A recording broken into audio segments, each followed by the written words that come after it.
আসসালামু আলাইকুম।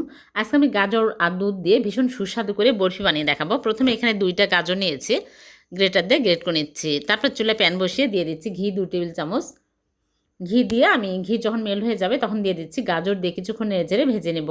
ঘির মধ্যে ভালো করে ভেজে নিতে হবে। লিকুইড দুধ 1/2 কাপ আর মাওয়া দিয়ে দিচ্ছি 1/4 কাপ দিয়ে নেড়েচেড়ে নিব। তারপর চুলা অফ করে ঢেকে রাখবো ৫ মিনিট। ৫ মিনিট পর আমি কনডেন্স মিল্ক দিয়ে দিচ্ছি পরিমাণ মতো, দিয়ে নেড়েচেড়ে এরকম শক্ত টাইট হলে একটা ফয়েল পেপারে ঢেলে ভালো করে সমান করে নিব। ফয়েল পেপারে ঘি লাগিয়ে নিতে হবে। তারপর চুলায় প্যান বসিয়ে দিয়ে দিচ্ছি 1/2 কাপ লিকুইড দুধ আর গুঁড়া দুধ 1/2 কাপ, মাওয়া 1/2 কাপ দিয়ে আমি চিনি দিয়ে দিচ্ছি ১ টেবিল চামচ দিয়ে ভালো করে নেড়েচেড়ে শক্ত করে নেব। তারপর আমি এই গাজরের মালাইয়ের মধ্যে দিয়ে ভালো করে রোল করে নিব।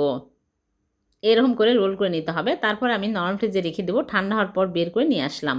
এখন কেটে আপনাদেরকে দেখাচ্ছি কতটা লোভনীয় হয়েছে। এভাবে গাজর আর দুধ দিয়ে বরফি বানিয়ে দেখবেন। খেতে দারুণ টেস্টি হবে।